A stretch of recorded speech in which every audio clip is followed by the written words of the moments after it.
Well, thank you. It's been a very great experience so far.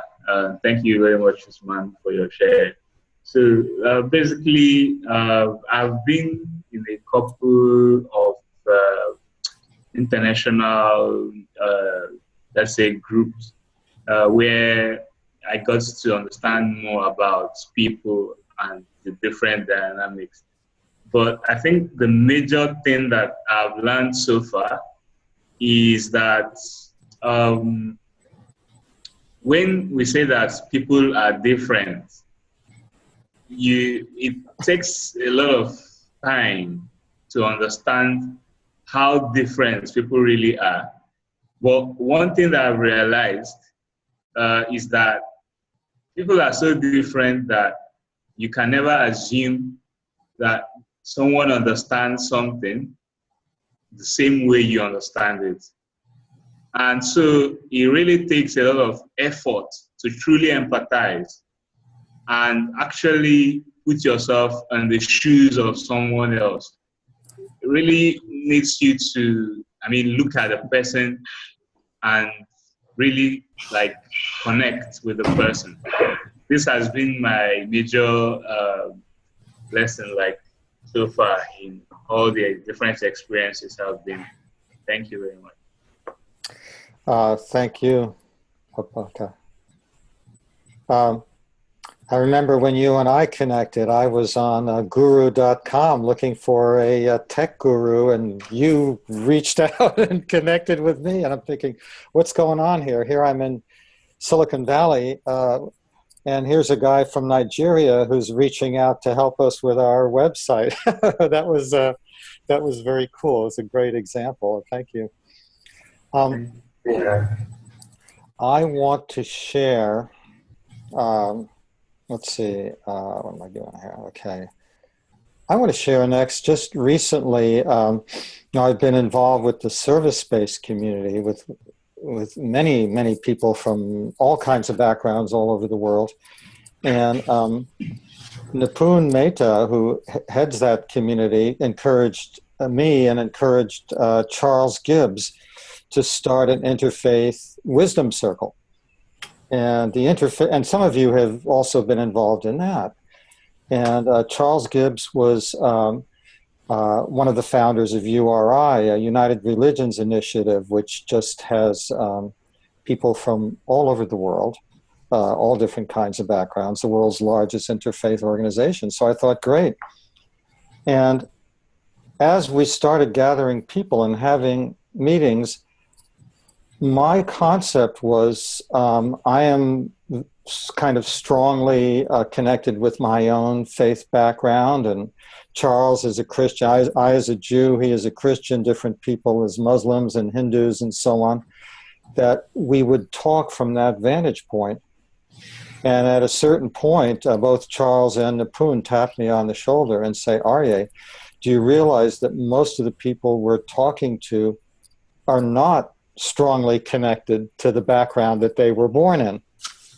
That people are wanderers and explorers, and more people, certainly in the States and in Europe, and I imagine from China, from India, from different places in the world, are not strongly identified with one faith, but are identified with being on a spiritual path in which they can learn things. And I realized that even though I thought I was being inclusive in my vision, I wasn't. I was only looking narrowly, and I needed to expand my own understanding of the people we were talking to. And several of you have said that theme, that it takes work, that when I am trying to work with people across boundaries, I may not even know what the boundaries are. And it's something that takes practice and work and learning. So that's what I learned. Thank you. Thank you for your question, Usman. You're welcome. Who else? Wendy, do you feel like speaking? Okay, I'm unmuting you. Go ahead. Am I unmuted now? Yes, you are. Well, before I speak, I do want to acknowledge Barbara, and that I know, Barbara, you've done a lot of work around music and bringing people together around music and healing.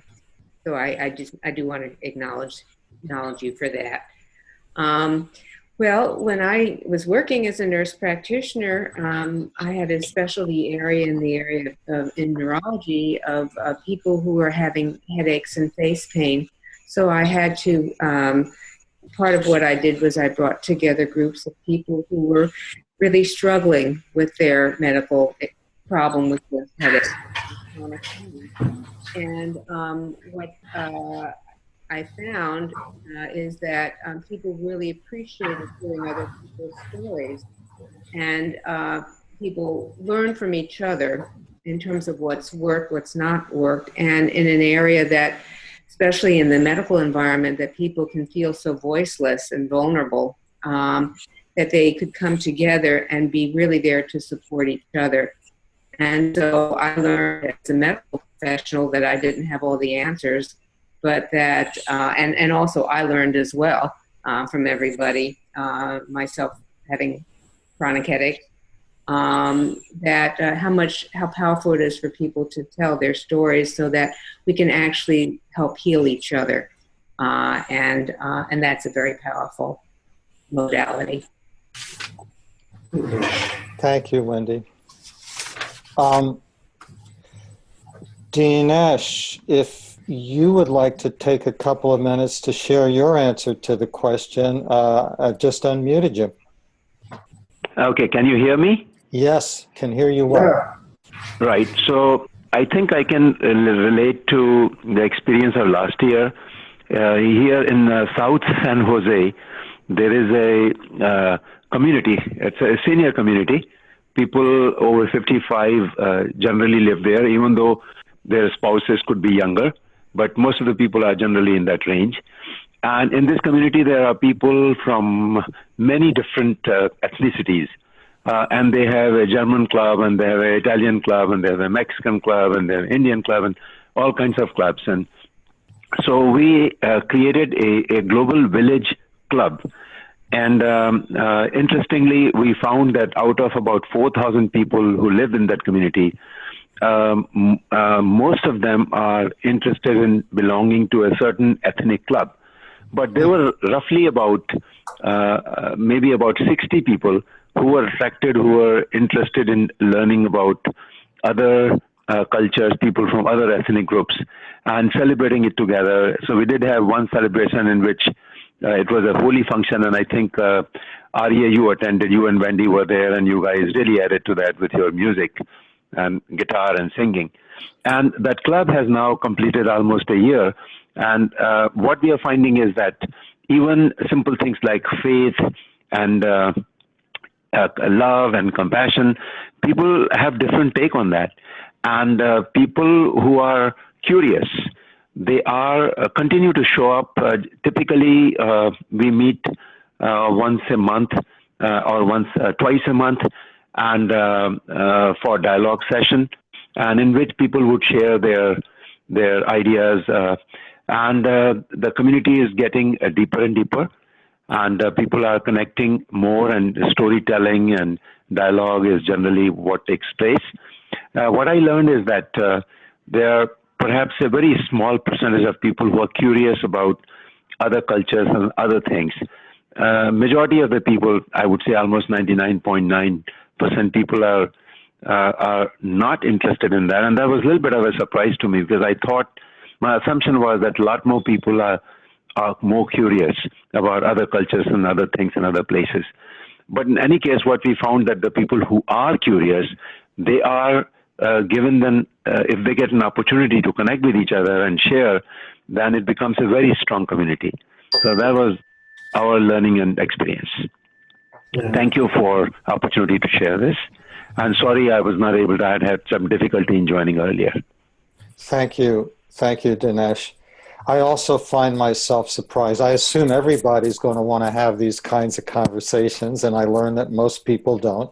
So for those of us who do, it's a special opportunity. Bill Goldberg, how about you? Oh, okay. One of the areas that I've learned to reach out in, my wife is of a different faith, and for many years she was only exploring Judaism with me.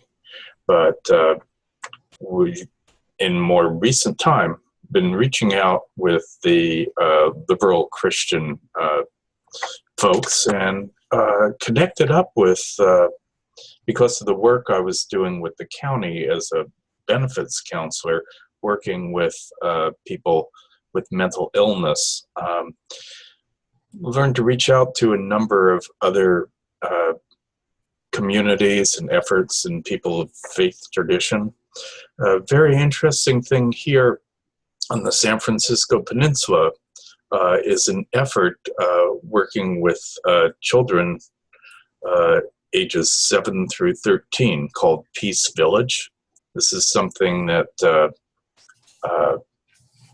Raj and Bonnie Rambob were involved in bringing here to this area. This year, they've had to postpone their efforts because of conflict and fear. This is done in cooperation between the trying to find one of their things that had explained on the grounds of the Congregational Church of San Mateo is the Muslim Children's Garden School. And so the garden school, along with Peninsula Temple Bethel and the Congregational Church, does this outreach with these kids to just gather together and to talk about things that they have in common and learn from each other's tradition. And by reaching out to people when they're young, this is, I believe, a way for us to, have a better world of understanding. And I do hope they can do this later in the year. Good learning, reaching out when people are young. Mm-hmm. I think all of us have gone except for Len and Libby.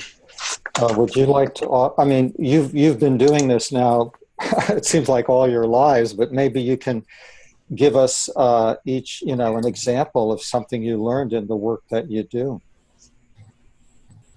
Yeah. I think one of the most important things I heard was what Owada, is that how you say your name? The young man down here from Nigeria. When Opata. When he talked about you have to be really interested. And that's something that I think is absolutely true, because one of the most difficult things in dialogue is retraining ourselves to be really deep, thoughtful listeners and not just, yes, okay, my turn. It's a whole new training. And it's been really challenging over the years, no matter what groups we're with or who's present, to still ourselves. And I just think that was a beautiful point to bring up. It doesn't just automatically happen. We have to really almost retrain our brains and our hearts to be deep, caring listeners, and it's not something that we often do. So I just reaffirm that, and that was a wonderful thing to remind us about. Thank you, Libby.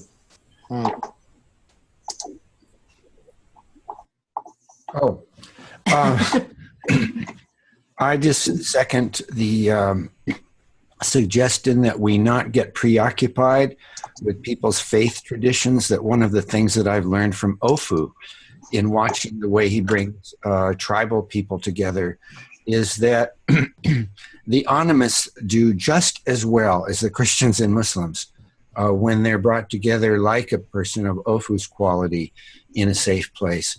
And as also was said, that people today are increasingly on a spiritual quest, not necessarily in institutions, although we label them that way. So it's just simply about people, and as Libby said, beginning with listening, and as a facilitator, just to get out of the way.